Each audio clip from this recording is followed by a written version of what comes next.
Bit closer. Yep. Cool. Fantastic. Okay. Hello, everybody.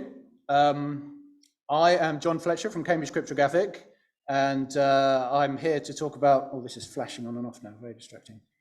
Here to talk about the innovation game. So, my background is in cryptography and mathematics. I actually gave a talk in the Hauser Forum in Cambridge in 2014 called "Incentivizing Science with Cryptoeconomics."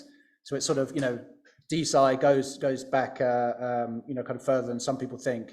And I've actually been sort of working on this on and off for 10 years. So it's quite a lot of culmination of quite a lot of work. We kind of get into the gist of it. So there's a couple of my colleagues here as well. There's sort of four-man team at the moment. And this is, just to preface it, this is sort of coded up and this is working. It's not just an idea. And I'll say a bit more about how you can get involved later. So I wanted to give my own perspective on what decentralized science is and how I see it fitting in to some other things you might have heard about, what it's for, sort of justifying why things are really needed. Seems to be a big topic in crypto because there's so much of an incentive to launch tokens to get funding for literally anything. And so I feel like you have to have quite a strong justification for why decentralization, blockchain, crypto, and those sorts of things are really required. And especially if you ever come to Cambridge and speak to scientists, they will absolutely insist that you justify as to why you need a token and why you need to make something decentralized and can't just run it on AWS. So it's good discipline. So I would say that the way I think it fits in is, you might have heard of this idea of open science, and I think that America declared 2023 that the year of open science, which seems to be quite a topical thing. And what is open science? Well, and why is it needed? Why can't we just do normal science and carry on as we are? One of the good things about the talks today is that you shouldn't need too much justification that there are some issues in science which they're a problem to be solved at least. And my understanding of open science is it's really a response to that, a sort of a set of best practices to try and get people to move more towards what people believe science should be, kind of archetypally and in an ideal world. And in fact, a guy in the 1940s sort of formulated this. What's science supposed to be? Don't know if people have heard of the Mertonian norms of science. It sounds a bit abstract, but they almost they ring true, at least to me. Scientific discoveries should be evaluated just based on their own merit. It doesn't matter who you are. If you're a famous professor or a kind of lowly person, you just evaluate the arguments on their merits. Disinterestedness is that you should be doing it for the good of science and not personal gain. Organized skepticism, open peer review, expose your work to systematic critical scrutiny, and communalism. They originally called it communism, but they decided to change the word a few years later. And which is really that scientific knowledge that you discover should be shared with everybody, rather than you try and make it your own private property or keep it secret. Sort of archetypally, it should be sort of a shared enterprise. And it's interesting, there have been, going back to this open science movement, they've done studies of scientists around the world, and they're overwhelmingly in favor of these norms. So they still ring true. And not only is it believed to be a sort of, a way to produce better science, it also has an ethical sort of moral dimension to it. So scientists will in fact, believe that this is, quote unquote, the right way to run science. And they tend to get a bit sort of uncomfortable if if they're being pressurized by various commercial pressures, maybe to patent everything and keep it private. And, most people sort of on board. This is why they went into academic science. Many people attest to that. The extent to which these norms are followed in practice is a completely different subject, and one of a lot more controversy. In fact, it's believed that they are not followed as much as they should. And that's what open science is about, trying to get it back to this ideal. So you also may have heard of open source software. Open source software isn't science, but it is a sort of collaborative technical enterprise. Open source software is really a phenomenon. It came about in the 1990s, early 90s, maybe even the late 80s. And they're really producing what is a public good, an open source code, on a private basis. So they're privately funded, they don't get money from the government, and they're producing a sort of public good, which is open source software. Privately producing it. So privately produced public goods, I don't think many people thought they weren't really possible before then, and all public goods had to be funded by the government. In fact, that's not the case in open source. Is a famous exception to that previous rule. So I think my understanding of open science, maybe even decentralized science, is that people have this kind of feeling or intuition that something about open source software and its success could rub off on science, and maybe we could do things a bit better. And one of the reasons is that open source software, it follows the same norms, even though it's not science, it follows the Newtonian norms of science. In fact, it seems to find it a lot easier to stick to them in practice as well as in theory. And that's not because open source people are sort of morally superior or more disciplined than scientists, at least as far as I know. It's something about the architecture of open source. It makes it easier to follow these ideals because it's difficult not to follow them. The incentives are aligned with following the sort of ideals of science. So just to go through a couple of them, universalism. I mean, originally for a long time, you couldn't really even submit an academic paper completely anonymously. Like if you were from Germany or something and they didn't like the Germans, then you're going to have to give a return address when you sort of send your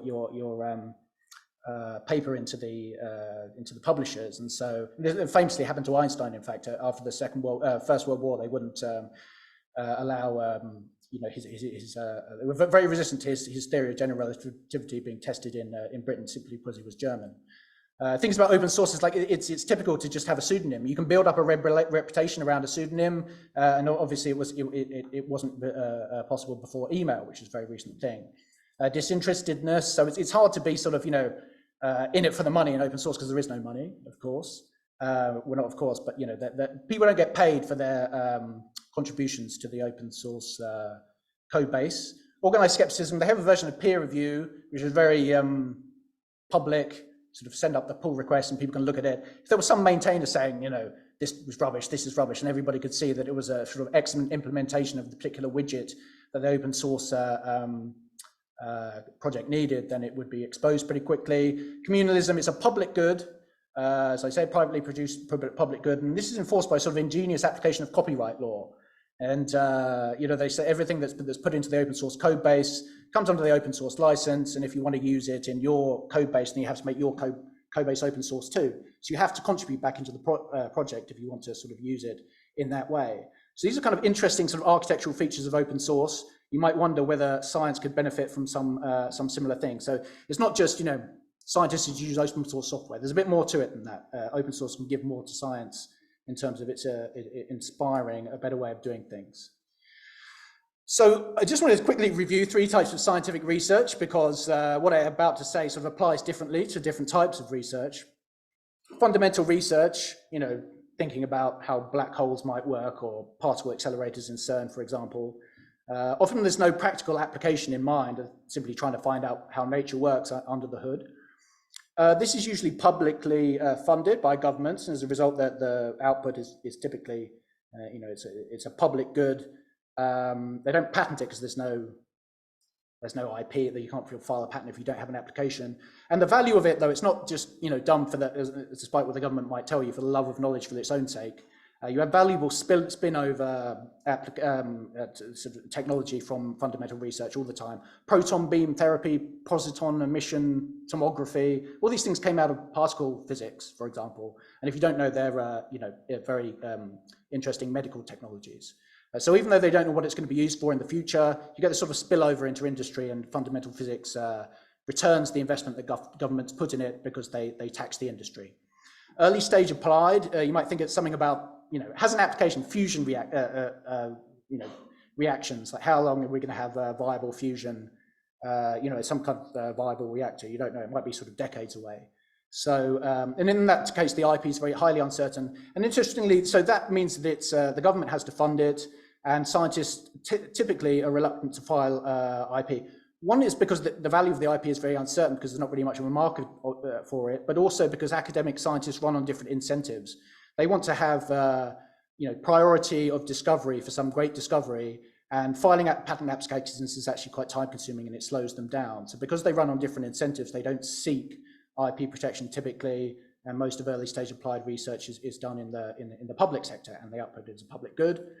Late stage applied research is really a kind of different beast altogether. If you're working on sensors for mobile phones, there's often quite a bit of private funding available for that. And in fact, if you apply to a research council or government research council and say, can I have some government funding for my mobile phone sensor research? They just say, why don't you go to the private sector for it? That this sort of stuff is funded. And one of the reasons why they say that, in fact, is because the market and the private sector usually allocates resources quite well. They're going to keep people to decent benchmarks, and if you don't do very well, then you won't get more funding. So they leave this to the private sector, but it does have a downside for academic scientists. They're breaking the norm of communalism, and typically the deal is you get some funding from the private sector, but you'll have to assign your IP to the funder. And this means the output is private property, and you have problems with patents, market failures, patent stacking. You might know about that, particularly in electronics and computer industry. So, late stage applied research, even though you can get market funding for it, there's still this issue when it comes to academic science. So what we're going to talk about, and what the innovation game is about a particular type of science, computational science. You might all know that well, I suppose you should know that they have computational biology, computational chemistry, computational physics, computational everything these days. And it's really a pillar of science, along with simulations, go along with experiment and theory as one of the sort of pillars of science. And more recently, they've added a fourth pillar, which is inversion, which is really, it's the opposite direction to simulation.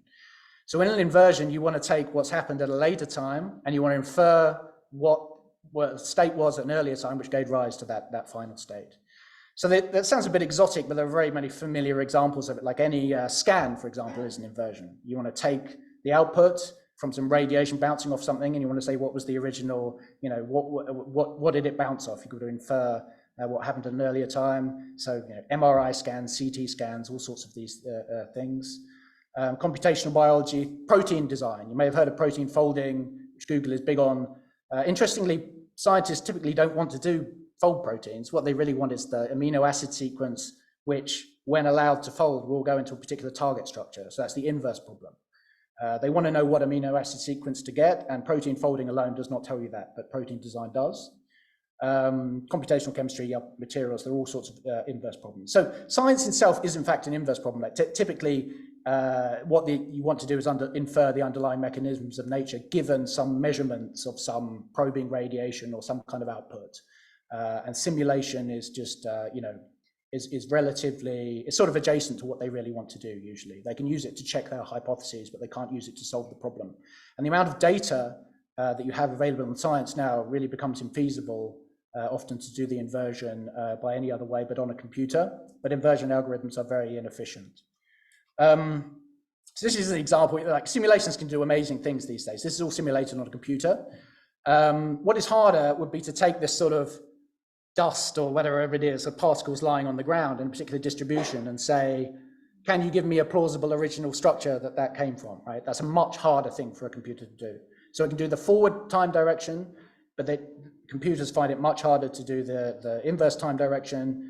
But once you've got a candidate solution, you can quite quickly check with a forward simulation as to whether that does indeed reach the necessary final state. So that's what an inversion is, simply going backwards in time. Just another example of a cool thing you do. I mean, I think a lot of the time we've got to bear in mind that the things that people talk about a lot, great achievements of science, no doubt they are great achievements, but they don't talk that much about things they can't do. For example, they talk a lot about protein folding. They don't talk so much about protein design because it's a harder problem. They talk a lot about MRI scans, but I mean, the MRI scan at the moment is about a cubic millimeter resolution, and I think there are something like 100 billion neurons and connections in each cubic millimeter. So, to study those with it's certainly in a living patient is something that scientists very much would like to be able to do, but they are orders of magnitude away from being able to do that, and that's simply because they have the data, they can't invert it. The algorithms aren't efficient enough. So there's a huge amount of stuff that we could be able to do, which we'd like to be able to do, which we cannot do at the moment because computational science is still in a sort of rather embryonic state, especially with regard to inversions. So this innovation game is about computational science, all computational science, chemistry, physics, biology, it doesn't really discriminate. And it's primarily about inversion algorithms. And to show you, this same diagrams appeared in several different papers recently. This is just, I think, the most recent one. Paradigms of science. Initially it was just empirical, people dropping feathers off the Leaning Tower of Pisa and that kind of thing, just sort of writing down what would happen, I guess, for hundreds of years. Theory, simulation since, maybe the 1960s has really accelerated science. And since about the 2000s, this is the next paradigm, and perhaps even the final one, I think, is inverse problem. So you've given the output, what is X? So you want to invert, take the data that you have and put it through a computer program and find out what gave rise to that. So I'm just trying to show that this is, inverse problems sound a bit exotic, but in fact they're very mainstream and very important. So coming to the innovation game in a nutshell, it's really a funding mechanism for computational science research. So computational science, as I said, is part of all science. It isn't, of course, all science, but it's not like a subset in the same sense that biology is a subset of science, for example, because it pertains to all science. It gives you better theories and it gives you better experiments, tells you what the experiments to try and gives you better sort of probes and all that kind of thing. So we're a funding mechanism for computational science specifically, simulations and inversions. Innovation game provides, FEA means fundamental and early stage applied research. I should have put that somewhere. And fundamental and early stage applied research, that's the stuff that the private sector typically won't fund. Because as I said before, either doesn't have an application or it's too risky in early stage. So it's funded, done in the private, in the public sector and they can't get private funding, but it's still extremely valuable because you get this sort of downstream spillover effect. And if you didn't do any of that, there would be no sort of basis on which to build the other stuff and find the applications often unexpected later on. By the way, this is one of the reasons why it's very terrible if all the scientists in academia leave and go into industry because they do a different type of science typically. But in the context of the innovation game, fundamental and early stage research ends up being funded in exactly the same way as private research. And as I'll explain in a moment, the deal would be a private funder comes along, and rather than saying, you do the research and, I get the IP, the deal is you do the research and I get the tokens that will be generated in a way that I'll come to in a second. So TIG does not rely on public funding, and all research, the output of the IP, for example, is a public good. So this would be for the applied research, early stage applied, late stage applied, fundamental research, as opposed to being privately owned, which is what typically happens for late stage applied research.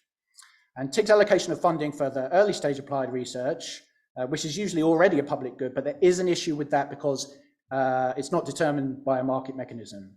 So what you get is a sort of allocation by committee. There was a great talk earlier on about the issues around peer review.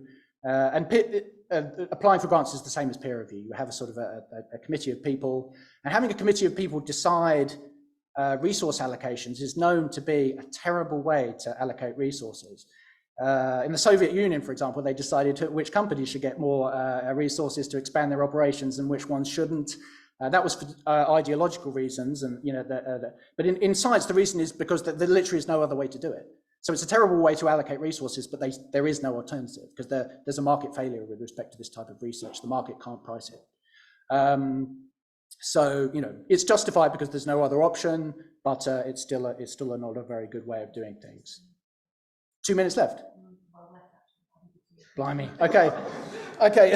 So this is the innovation game. Let me just skip ahead. Okay. So the way this goes, the problems that you have a set of inverse problems.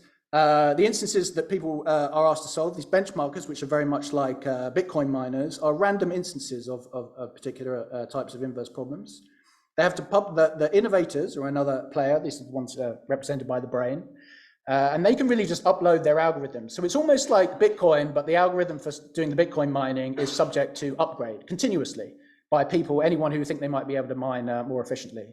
And if their algorithm gets adopted, widespread by the benchmarkers, that is deemed by definition to be an improvement on the previous algorithm. So you don't have to have a committee of people saying, is this good, is this bad, should this person get more funding, is this good research? It's the definition is if it's adopted and they get more tokens.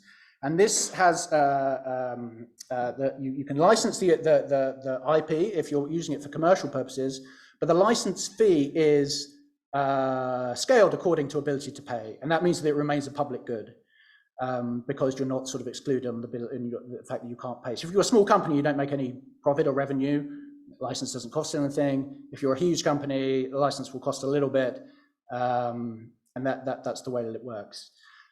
Just to skip to the final bullet point, it incentivizes 3 types of optimization. Code optimizations, we probably all know about, sort of tweak the code, make it faster. Algorithmic optimization, which is really the job of mathematicians or computational biologists and computational chemists. There were a lot in the maths department in Cambridge where I used to work. They were, in fact, they were chemists and biologists, but they used to work on, algorithms, mathematical strategies for doing inversions and simulations more efficiently. And the third is hardware optimization. We want to incentivize that too, in a similar way to the way Bitcoin incentivizes optimization of hardware. So I will skip on to this bit because we're running. This is it basically works like Bitcoin. This was all I was saying. And summary, I've been through this already. We had a hackathon, and this is all very family friendly. My friend Ying brought his little baby, and this is actually a good way to conceptualize what the innovation game is. It's just a hackathon, but there are no judges. So you don't require judges because everybody, as well as writing a better piece of code, you should run the sort of so-called benchmarking on your computer continuously, and you earn more tokens if you use a more efficient algorithm, of course. So you don't use your own algorithm, you use whatever the most efficient one is. The incentives are set up so that you're always, most tokens you get is, you write the best algorithm you can, but also you use the best algorithm, and that is the definition of who has the best algorithm. So it's like a decentralized hackathon, that's it. There's no central authority and no judges. And this is how you can find out more. That's it, thank you. Sorry. Thank you very much, Rory. We're going to take 2 quick questions. So this is going to go to whoever puts their hand up first, I guess, if anyone has. Oh, go for it, Alex. What's your thoughts? What are your thoughts on impact certificates for funding early stage research? So insect certificates, my understanding of them is that they're a more general idea. So you get you could have sort of any sort of idea that I guess you had to figure out a way to measure it. Ours is very much more narrow. It's simple. It's really just inversions, scientific inverse problems. And the good thing about that is that it's just purely objective. It's just machine checked. So there is no question of, did they fulfill this criteria? Didn't they fulfill that criteria? Which sometimes when you get into the weeds, that can be a bit of an issue. You have a difference of opinion. In this case, like Bitcoin, there's no, who's got the faster ASIC? You just turn it on, right? It doesn't matter. You don't have to argue about it. It's just the machine decides. So ours is less general, but it's more, less subject, I suppose, to potential edge cases where subjectivity gets in the way. Any other questions? Oh, great. Okay, thank you very much for the nice talk. Sure. How do you make sure that the development costs do not rise above a level that it's not beneficial for companies anymore to invest into the development of algorithms, but just buy the tokens afterwards and license the code once it's there? So are you worried about companies not developing anymore? Yeah, exactly. Why? What is the incentive for my company to early invest, take the risk? Maybe there's no outcome of this development effort, and not just wait for other companies to invest and then license the code once it's there. Oh yeah, free rider problem indeed. So you can kick back and let other people do it. It'd be similar to open source, I suppose. Like in open source, people, as you probably know, invest money. Even Microsoft, archetypal capitalist.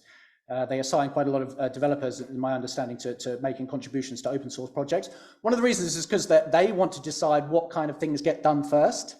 Because there's all sorts of things you can do in an open source project, and they will direct them in one way or another. The output is something that they will get to use, of course, because it's a sort of they don't have to pay any extra. In fact, the license fee is just a one-time thing, and you get to use all of the IP and TIG. So the answer is similar to the reason why people contribute to open source, and why they don't just kick back and let somebody else do it. In practice, they don't, because they want to be able to concentrate on the thing which they hope will advance the fastest. Thank you. Yep. Thank you very much. Okay, thank you very much.